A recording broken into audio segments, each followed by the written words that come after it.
Hello, my name is Doug Smith, and I'd like to welcome you to the 13 April 2012 edition of Portsmouth This Week, the voice of Portsmouth Town Hall. This is a weekly series that we have conversations with Town Administrator John Klimm. Welcome, John. Thank you. John, today I'd like to discuss a little bit of the issue of public communications here in Portsmouth. And I know you've had a lot of experiences with that in Barnstable, and I know you addressed it a little bit during the last session. But I wondered, I just wanted to try to get a little bit more from you on why you think it's so important that we communicate with the public here in Portsmouth. Well, Doug, I think these days it's more important than ever that we try to reach out to our citizens to communicate with them regularly. There's a lot of reasons for that. One is that we are facing some tremendous challenges. And we need that dialogue, because the truth is that we don't have all the answers at Town Hall, number one. And number two, we work for the citizens of Portsmouth. So to operate the town on a day-to-day basis without that line of communication, I don't think is healthy in either the short or the long term. And so, but I think that communications with our citizens is more challenging than ever because of the environment where people are working 2 or 3 jobs. People are concerned from a financial or economic standpoint. They're worried about whether they're going to be able to send their kids to college next year. Many of our citizens are facing unemployment or underemployment, and as I said, working several jobs. So there's a lot going on, and so it makes it more difficult, because in the old days people would just come to meetings regularly, or they would take it upon themselves to show up at Town Hall to find out what's going on. And in reality, they were players in the whole governmental process. Times are different now, and in my industry, a lot of managers that I talk to have just gotten to a point where they've given up. They've just said that times have changed. We need to just do the best job we can, and if the citizens want to get involved, they'll get involved. But it's not our responsibility to outreach with the community. I've always taken a very different tact and used my previous employment as a kind of a laboratory. And the interesting part of that is every time we tried something, it turned out the exact opposite of how people said they were going to turn out. When we talked about the concept of issuing a weekly e-newsletter, for example, the skeptics were saying, no one's going to sign up. First of all, it's going to take you a lot of staff time to prepare the document every week, and no one's going to sign up. Well, when I left Barnstable, we were issuing an e-newsletter weekly to, I think it was 3,000 households, every one of whom, if they were not finding the information helpful, could unsubscribe. And so people said that citizens aren't interested anymore, and we found out that that wasn't the case. We have something called the Citizens Leadership Academy, which is something that I started in 2003, which is an 11-week course put on by our various department heads and staff, explaining to our citizens what it is they do on a regular basis and why we're doing it, and probably more importantly, allowing for our staff to hear from our citizens. We wanted to limit the course to about 30 residents so that it was more intimate in nature. And once again, the skeptics told us that we wouldn't even fill the first semester. I think they're into their 18th semester, and I think almost 700 citizens have graduated from the Citizens Leadership Academy. And the interesting thing is that we were told that we wouldn't even be able to find 30 citizens that would be interested in the first semester. Every single semester has had a waiting list. And so when residents of Barnstable want to participate in the Citizens Leadership Academy, unfortunately, they have to wait 6 months or a year to get into the program. And so we issue newsletters, and we have programs like this. And every time we've tried something, the response in the community has been overwhelming, which is counterintuitive and contrary to that which we hear about citizens not caring about government anymore and being so cynical. So the question is, we did these things in Barnstable, and the question for all of us now is that are they Are they relevant here? Will they work here? It's a smaller community. I don't know what the answer to that is, but I believe we must try. Whether it's using social media, an improved website, e-newsletters, leadership academies, going out into the community regularly, which is another thing that I've talked to our department heads and staff about, that we have a responsibility to get out of town hall, to attend the Rotary Club meeting, to attend a neighborhood association meeting, to listen to our citizens' concerns. And so we're trying to do all of that, and which ones will be successful, I guess, remains to be seen. Well, I think there are obviously a lot of challenges in doing this. As you say, a lot of drains on people's time. But the good news is there's a lot of technology that you can use. This series, Portsmouth This Week, for example, I think is an excellent way to get something like this started and to try to get people informed, at least, of what's going on. You've been here a little over a month now. How do you think this Citizens Academy thing might work? Even maybe a slightly scaled down version, say 20 or 30 people, or 20 people or something. I don't know, and I need to talk to more folks about it. But I want to try. And I don't necessarily think that the results will be any different. I mean, I certainly, if anything, my observation is that Portsmouth, being a smaller town, has a stronger sense of community, which may allow us to conclude that maybe there'll be more interest here than elsewhere. But it remains to be seen. But we will be going down this road and giving it a try and seeing what happens. But I've tried to give our staff a strong message that civic engagement and communications is crucial in terms of what our mission is, and we'll see how we can impact that over the coming year or so by doing programs like this. Now, there's two levels in communication. There's what in our industry is called Government 1.0, which is doing programs like this where we give out information. Right. The challenge, and that's relatively easy, as long as you get dedicated volunteers like we have here today. It's not that in a wonderful studio and program that allows us to have community TV. That isn't as difficult as what is known as Government 2.0, which is interactive communications. And really, it's the second that is really the most important. And so we need to think about how to give opportunities for our citizens to give input to us. Well, I know Jeff Richard talked about that during the last session, about the possibility of having a call-in type show or something. There's another area that we could try, though, before we get to that, and that might just be asking people to, say, send emails with questions that they might have, that we could try to, use the next week around to try to get at the issues that people are concerned about. So it's an interesting thing. At the last town council meeting, a gentleman got up at the end of the meeting and said one of his greatest concerns is that he has attended meetings regularly and tried to give input, but he truly has not gotten the opinion or not drawn the conclusion that it's doing any good, that people are listening or whatever. So you have to create an environment that will allow people to think that if they take several hours out of their busy schedule and show up at a meeting, or if they spend 5 or 10 minutes to send off a note through email or any of the social media, that it's going to do some good, that we're actually listening. And that's really the challenge on our part, because we've got to convince people that it's not a waste of time,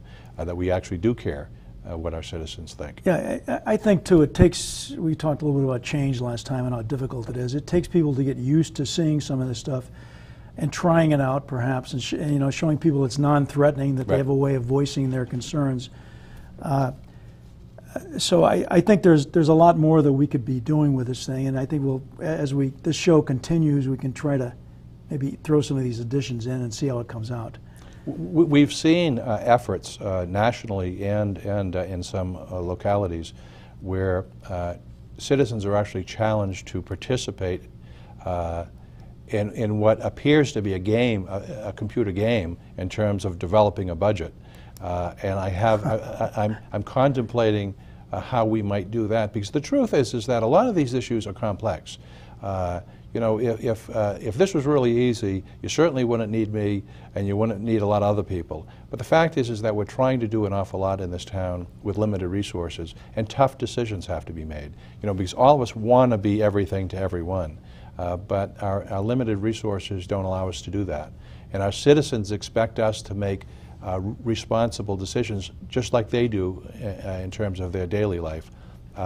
But these are not easy issues, and so part of the engagement with our citizens are to engage them not only on the easy ones, but also on the difficult challenges we face. In this budget that has just been presented to us, there is a request, for example, from our schools for over $1 million of new spending.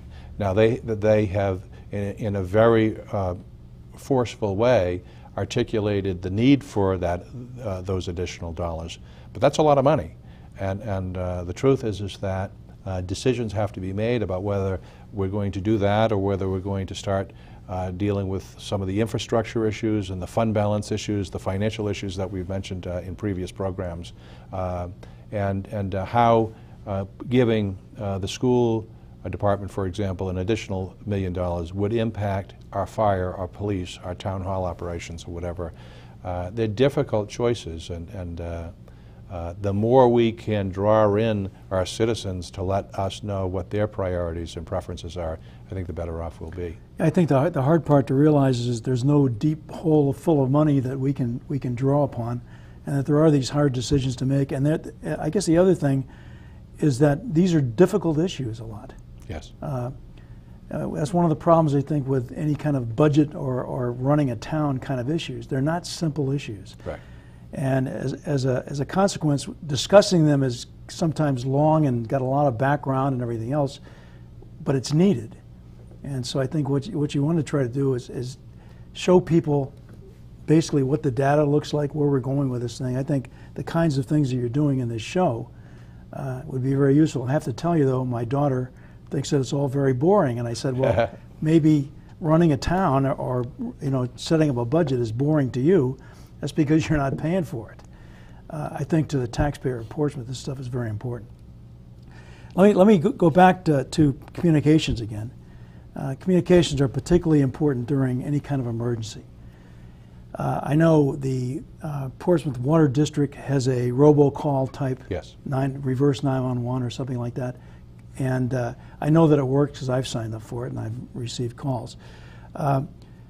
I know you had something like that in Portsmouth. I mean in Barnstable.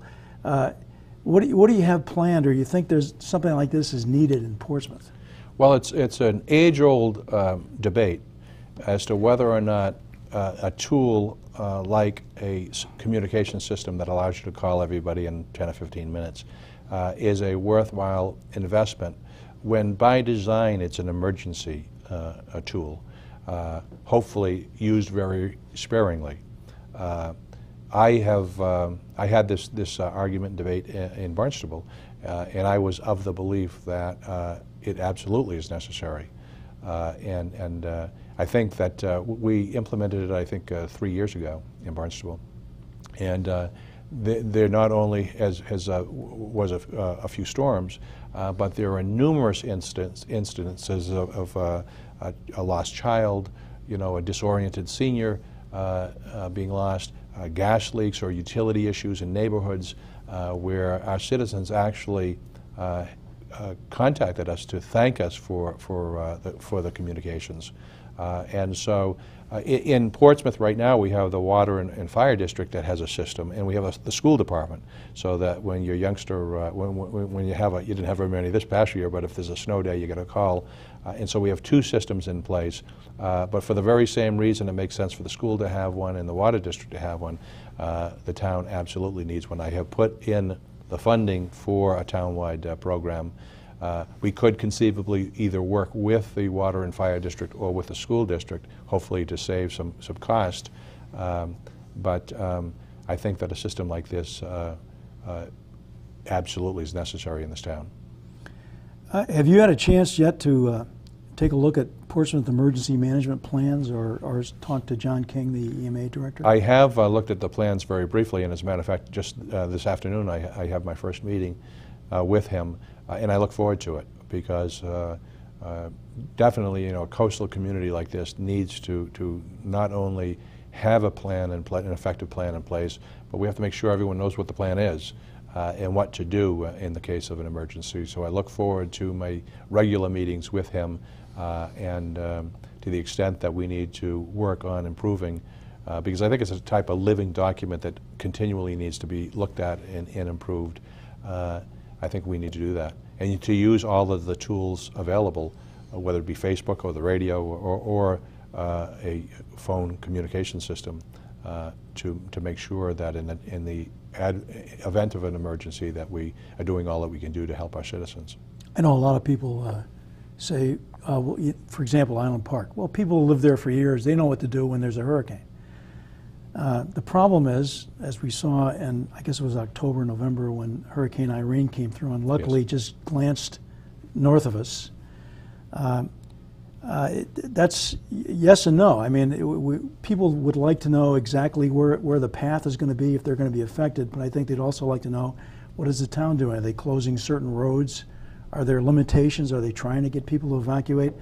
And it seemed like during that particular evolution, there was a dearth of any kind of information going out to the public, which was made even worse when the power went down. Yes. So the power went out for 26 hours. Basically, at that point where you're no longer working on Facebook or any kind of internet thing, unless you have a smartphone, you're talking about the radio, and which basically is a worthwhile thing to try out. But there's a lot of people, including myself, I'm in my mid-50s, and I really haven't seen a major catastrophe. I wasn't here in '38, I wasn't here in '54, Sure.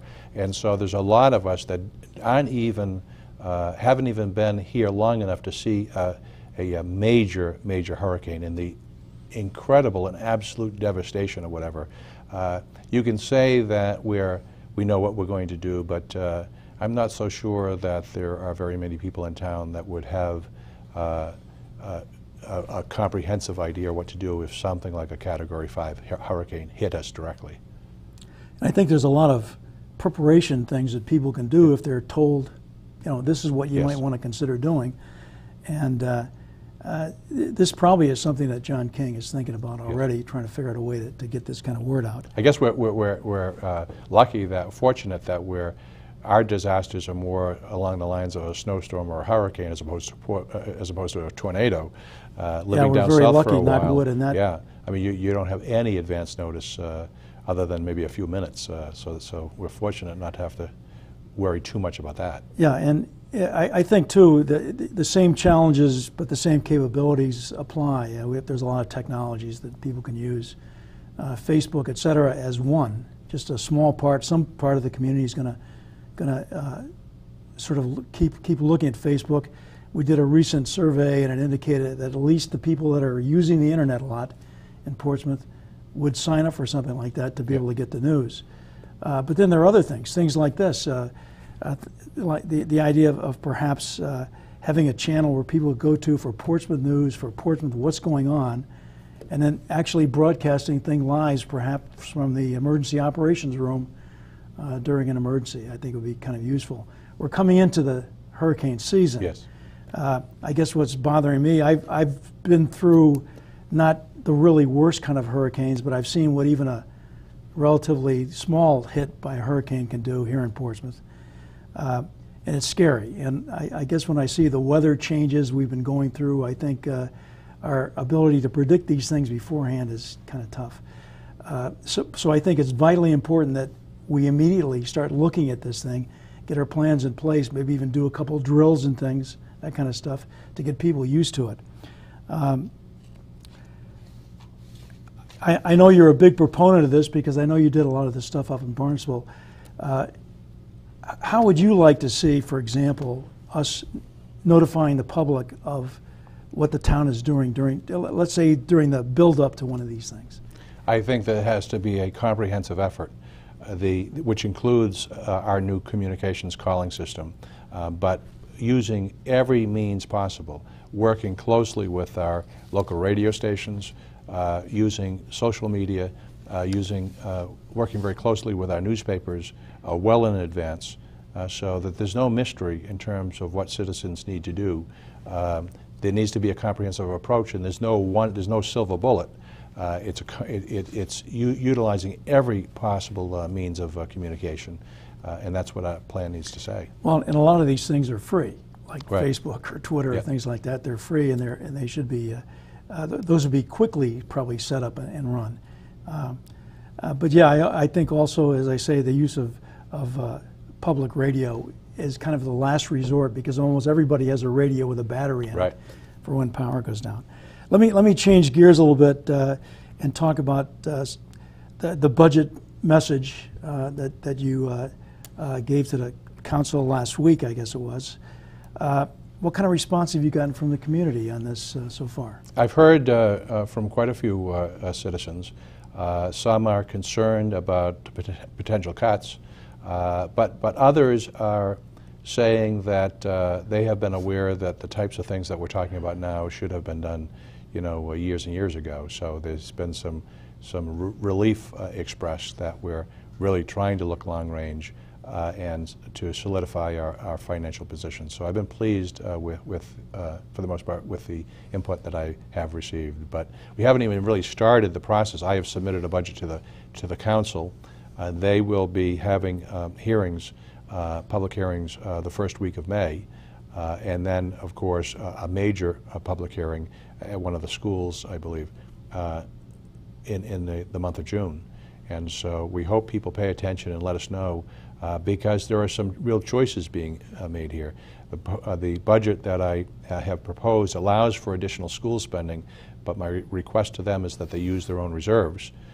And I have proposed a 3% cut in the town operations. And so that doesn't come without some sacrifice. I also have a plan that puts money into roads in a real way, and also starts a 5-year capital plan. So the challenge, I think, was that I didn't come on until February 13th, and I didn't even have a month really to put together a budget. I knew which direction I wanted to head, but I guess my frustration is that I really wish I had 2 or 3 more months, because I could have more formalized the budget approach. But all in all, I think that we're headed in a new direction, and if the budget does pass, I think that you will see as a citizen and a taxpayer that we are headed in a different direction, one that puts us in a better financial position and addresses some of those long-term needs that have gone unaddressed. So essentially, you've been in the job exactly 1 month today, I guess, if you said the 13th of February. Yeah. Well, March, Two April, months. 2 months, excuse Yeah. me. I think you've done an awful lot in the interim here, and seem to be making a lot of progress on all these lines. Well, I've had a tremendous amount of help. The council has been, every member of the council has been terrific. And I don't think the citizens have any idea how much time every one of our councilors have given to me. The staff at Town Hall and volunteers like yourselves. I mean, you really have welcomed me and made my challenging job a little bit easier, and I'm very appreciative of all of that. Well, I personally, and I'm sure there are a lot of other people, are really applaud you for what you're trying to do here and support you 100%. Let me ask you, though, about this series. What other kind of topics would you like to see discussed on this? You think we should be talking to some of the other folks down at the town hall? Yes. Would they be interested in coming aboard to, I'm not so sure what their level of interest is, but I think that it's really, really important. I mean, I don't want to be on the program every week. I think that would not do much for the ratings of the program, but I do hope that we can have variety, that you can talk in this program to other senior managers, and even to committee chairs, volunteers that have really made a big difference here in town. So this is an evolving program, and we certainly want to hear from our residents what they would like us to do with programs like this, what type of information is helpful to them to stay informed in terms of what we're doing. I would hope that in every segment that we might take a little time just talking about the events of the week or what might be coming up in the next week. We had an interesting week this past week. We had a panel of financial experts before the town council explaining to them the importance of a bond rating, the importance of reserves, the importance of dealing with some of these issues that I think was well received by the council. I do know that our council president and a council member appeared before the school committee and asked them to consider a joint meeting soon so that we could, not in an adversarial role, but because we all live in work here in Portsmouth, and we should be working in the best interest of all of our citizens. The schools obviously are a huge part of our budget. Almost 70% of our operating budget goes to the schools, and so to try to make decisions without their participation and involvement is kind of foolhardy in a way. And so Council President Robichaud and Councilor Pedro appeared before the school committee and suggested to them that there was value in having a meeting soon where the kind of an informal workshop type of meeting where both bodies can roll up their sleeves and say, look, this is how much money we have, these are our priorities, these are the things that we haven't done in the past but we need to do. Let's try to strategize together or whatever. And I was pleased, I have been pleased so far at the response that I've heard from the school committee members that I've talked to, the school superintendent and the town council, that that's what we should do. What's on tap for next week? Next week we have a continuation of budget meetings, and so probably in the next month or two almost everything that we do is focused around the budget, and so I'll probably be able to give a brief update to every one of our weekly meetings in terms of what has transpired. You know, one of the difficulties has to be on focus because, as you say, everything right now is pretty much based on looking at the budget. Things like the East Bay Energy Cooperative and other things like that are also kind of on the burner and need to be paid attention to. I look forward to future meetings like this with you, but also with some of your town officials, perhaps even school committee officials. We're all part of the same town here. It's all the same citizens' money that's going into this, and it'd be kind of interesting to see how their perspective evolves on this thing. Well, so it's difficult in communities because there's almost an inherent conflict there, but we can work around it if there's a willingness to do that. I mean, the school committee's job is to advocate for the schools. That's what by definition they're supposed to do. The town council has a broader responsibility, but in instances where both have been willing to get into the same room and talk cooperatively, I think great things can happen. John, thank you very much for today, and thank you for joining us for another edition of Portsmouth This Week. I hope to see you next week. Bye-bye.